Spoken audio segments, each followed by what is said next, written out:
आज हम करेंगे बीएससी सेम फर्स्ट का इलास्टिक कांस्टेंट एक टॉपिक है जो 5th यूनिट बनती है अपनी बीएससी सेम फर्स्ट की मैकेनिक्स में। ठीक है, इसमें हम सबसे पहले ध्यान होना चाहिए कि इलास्टिक कांस्टेंट की जब भी बात करें, हम प्रत्यास्थ जो गुणांक होते हैं उनकी जब भी बात करें, हमें पहले पता होना चाहिए हुक का नियम। हुक का नियम क्या होता है? हुक का नियम कहता है कि प्रत्यास्थ की सीमा के अंदर इलास्टिसिटी की जो लिमिट है, ठीक है, उसके अंदर क्या है, प्रतिबल विकृति के क्या होना चाहिए, समानुपाती होता है।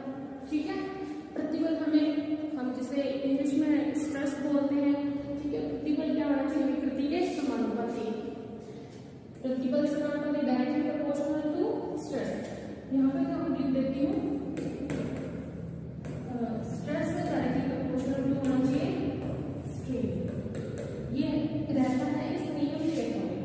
ठीक है, इसमें हम जब प्रोपोर्शनल का साइन बनाएंगे तो इक्वल लाइन पे कोई कांस्टेंट आएगा।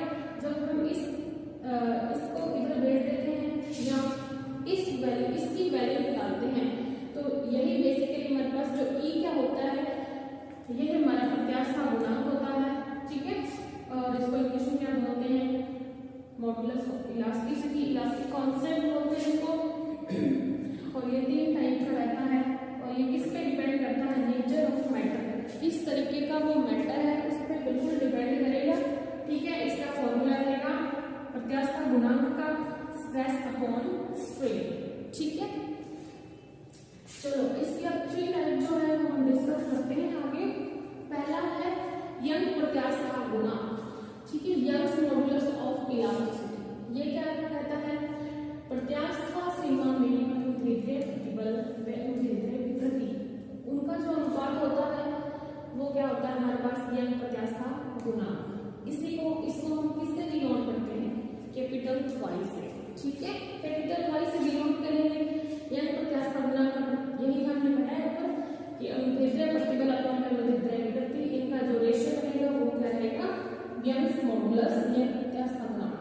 हमें पता है अनुधेय प्रतिबल क्या रहता है हमारे पास, F अपॉन A, और अनुधेय विकृति ये N अपॉन M। ठीक है, ये हमारी लंबाई वाली जो होती है विकृति होती है। ठीक है, और इस तरीके से सॉल्व करेंगे, बटे में क्या रहता है, कलर चलता है, मल्टीपल में आ जाएगा, उसके बाद ये वाला बन जाएगा MGL upon pi r square. अगर हमारे पास जो वायर हम ले रहे हैं उसकी लेंथ जिसकी हम बढ़ा रहे हैं कम कर रहे हैं, उसका क्या है, एरिया क्या है, पाई आर स्क्वायर है।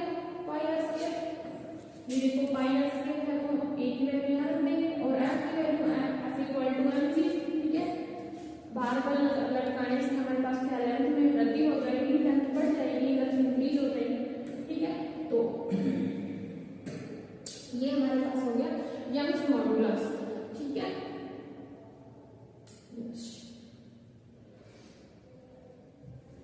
आगे देखो सेकंड है हमारे पास आयतन प्रत्यास्थ गुणांक, इसे हम बोलते हैं ब्लॉक मॉडुलस ऑफ इलास्टिसिटी। ठीक है, और ये क्या कहता है, प्रत्यास्थ की सीमा के अंदर क्या रहेगा, जो हमारा अभिलंब प्रतिबल और आयतन विकृति है इसका जो अनुपात है वो क्या रहेगा, आयतन प्रत्यास्थ गुणांक। अब जो हमारे पास अभिलंब प्रतिबल होता है वो क्या होता है, कोई भी सरफेस ले लीजिए, तो हमारे पास कोई सरफेस है, ये वाली सामने वाली जो सरफेस है ये सामने वाली, इस पे क्या 90 डिग्री कोई फोर्स इसमें प्रतिबल उत्पन्न हो रहा है। ठीक है, प्रतिक्रियात्मक बल बोलते हैं इसे अप्लाई करने के बाद, ये अंदर की ओर हो रहा है या बाहर की ओर। अगर हम बाहर से अंदर की ओर कोई बल लगा रहे हैं तो इसमें ये संपीड़ित हो जाएगा, इसका बल कम हो जाएगा। अगर अंदर की तरफ से हम इसको बाहर की तरफ खींच रहे हैं तो इसका जो वॉल्यूम है वो बढ़ जाएगा, आयतन बढ़ जाएगा। तो इस तरीके के जो प्रतिबल होते हैं वो क्या होते हैं, अभिलंब प्रतिबल। ठीक है, और जो विकृति आती है, विकृति को हम क्या बोलते हैं, आयतन विकृति। ठीक है, आयतन विकृति। और आयतन प्रत्यास्थ गुणांक की भी वही डेफिनेशन है, अभिलंब प्रतिबल अपॉन में आयतन विकृति। देखो हमारे पास अभिलंब प्रतिबल फोर्स अपॉन एरिया, उसके बाद में हमारे पास आयतन विकृति जो है क्या चेंजेस आया अपॉन में इनिशियल जो विकृति थी हमारे पास, ये देखो अभिलंब प्रतिबल हमारे पास क्या है, फोर्स अपॉन एरिया। इसी को हम शायद प्रेशर भी बोलते हैं, अगर आपको याद हो तो, कि पर यूनिट एरिया में जितना फोर्स अप्लाई करते हैं वो हमारा प्रेशर होता है, ठीक है। उसके बाद भी देखो आयतन विकृति जितना उसमें चेंजेस आ रहा है वो हम ऊपर लिखेंगे, change in volume upon initial volume, ठीक है। यदि आयतन में कमी होती है तो हम वहां पे माइनस लेंगे, ठीक है। यहाँ देखो इसी तरीके से ये बन रहा है, ठीक है। संपीड़ित हमारे पास क्या आ जाएगी, कंप्रेसिबिलिटी क्या रहती है हमारे पास 1/k, ठीक है। ये इसका संपीड़ित और ब्लैक मॉडुलस का आपस में रिलेशन ऐसा है, ओके। आगे देखते हैं, आगे देखो जो ये ब्लैक मॉडुलस है आयतन प्रत्यास्थ गुणांक है आदर्श गैस के लिए, आदर्श गैस का जो आयतन है प्रत्यास्थ गुणांक है वो किस तरीके से है, डिफाइन करते हैं, गैसों के दाब में परिवर्तन करके आयतन में परिवर्तन किया जा सकता है, ठीक है। दाब में परिवर्तन करेंगे तो आयतन में परिवर्तन कर सकते हैं। उसके बाद दो विशिष्ट अवस्थाओं में संपन्न हो सकता है, पहली गैस का ताप नियत रख के हम उस परिवर्तन को क्या बोलेंगे, समतापी परिवर्तन, और यहाँ पे जो हमारा आयतन प्रत्यास्थ गुणांक कैसा होगा, समतापी आयतन प्रत्यास्थ गुणांक, ठीक है। और सेकेंड टाइप है हमारे पास, देखो हम आयतन चेंज करने की बात कर रहे हैं, पहले तो है दाब है, आयतन चेंज करने की बात कर रहे हैं, पहले तो है दाब है, किस तरीके से कर रहे हैं, गैस का ताप नियत रख के और दूसरी बात गैस को विनित रख के, मतलब ऊष्मा नियत रख के, ना तो अंदर से ऊष्मा बाहर आती है और ना ही बाहर से अंदर आई, इसको आइसोलेटेड सिस्टम बोलते हैं, रुदोष परिवर्तन जिसमें ऊष्मा नियत होती है, ठीक है। इसका नाम आ जाएगा रुदोषम आयतन प्रत्यास्थ गुणांक, ठीक है। इसके बाद देखो अब हम इनको डिफाइन करेंगे, तो पहले हमारे पास ये हो गया, ये दो हो गए ब्लैक मॉडुलस आ गए, समतापी आयतन प्रत्यास्थ गुणांक और रुदोषम आयतन प्रत्यास्थ गुणांक। आगे देखो समतापी में किस तरीके से रहेगा, समतापी परिवर्तन के लिए आदर्श गैस का समीकरण हमें पता है कि P कांस्टेंट, ठीक है।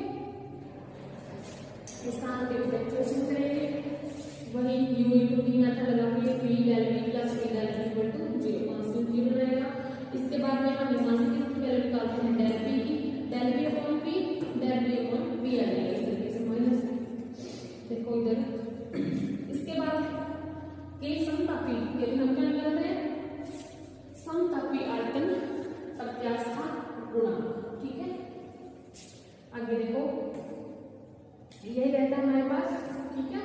इसकी आ जाएगी वैल्यू हमारे पास ये P, ठीक है। इसकी जो यूनिट है वो क्या है, न्यूटन पर मीटर स्क्वायर। ये हमारे पास आ गया आयतन प्रत्यास्थ गुणांक में समतापी आयतन प्रत्यास्थ गुणांक आदर्श गैस के लिए, ठीक है। नेक्स्ट हमारा सेकंड नंबर बन जाएगा रुदोषम आयतन प्रत्यास्थ गुणांक।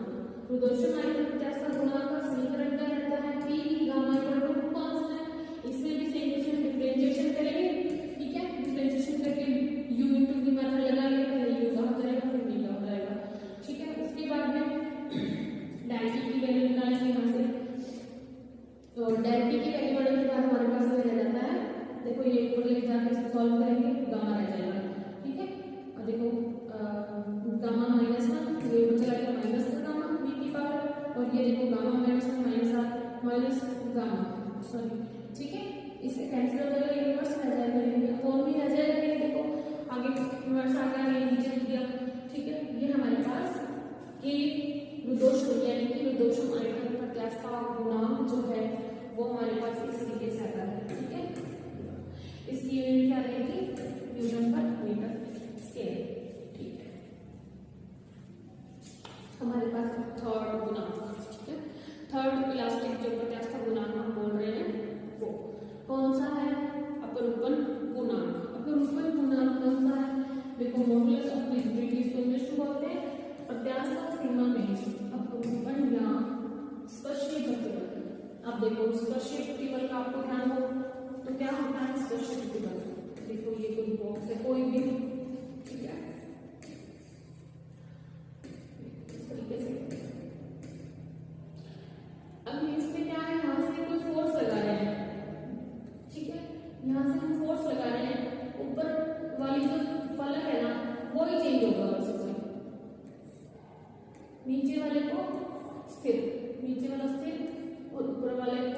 एंगल से भी फॉर्म हो जाए, ठीक है। ये तो फाई है, ठीक है,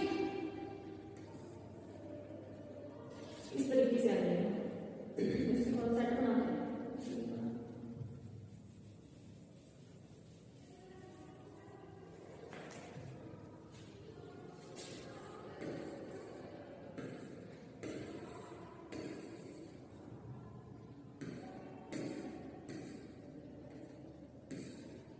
देखो इसको हम क्या कर रहे हैं, किसी एंगल से भी फॉर्म कर रहे हैं।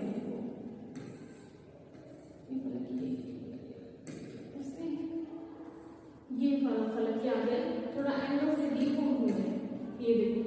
और नीचे वाला क्या है, वही जैसे मेरे उसी पोजीशन पे रहे जिस पे वो था, ठीक है, ये वाला। अब देखो ये होता है यहाँ पे जो हमारा प्रतिबल होता है, उस टाइप के प्रतिबल को हम क्या बोलते हैं, स्पर्शीय प्रतिबल, अपरूपण प्रतिबल। और विकृति जो होती है इसको अपरूपण विकृति बोलते हैं। इनका जो अनुपात होगा वो हमारे पास रहेगा अपरूपण प्रत्यास्था गुना।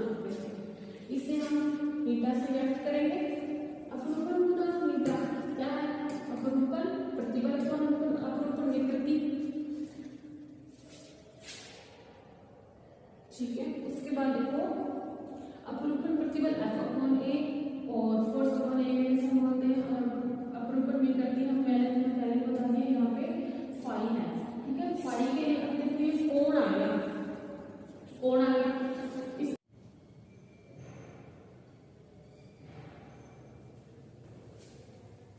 देखो अपरूपण प्रतिबल हमारे पास F/A और अपरूपण विकृति हमारे पास क्या रह जाएगी, हमारे पास होती है फाई। ये हमारा डायरेक्ट अपॉन फाई की जो वैल्यू है डायरेक्ट अपॉन एल यहाँ पे रखेंगे। मीटा की वैल्यू अपरूपण प्रतिबल अपॉन में विकृति की वैल्यू रख देंगे, F/A direct upon L. Phi की जो वैल्यू रखते हैं यहाँ पे बटे के जो बटे में होता है, अपॉन के अपॉन में क्या रह जाएगा, उल्टा होके मल्टीपल में आ जाता है, ठीक है। अब देखो ये क्या है, डायरेक्ट के बारे में क्या कि लंबाई में परिवर्तन नहीं है, ये क्या है, बल जो F की दिशा में स्पर्श में विस्थापन हुआ, ठीक है, उसकी दिशा में बनाया गया है, ठीक है, ठीक है। ये आपको समझा दिया हमने, ओके। चलो आगे का जो नेक्स्ट टॉपिक है उसके साथ हम मिलते हैं।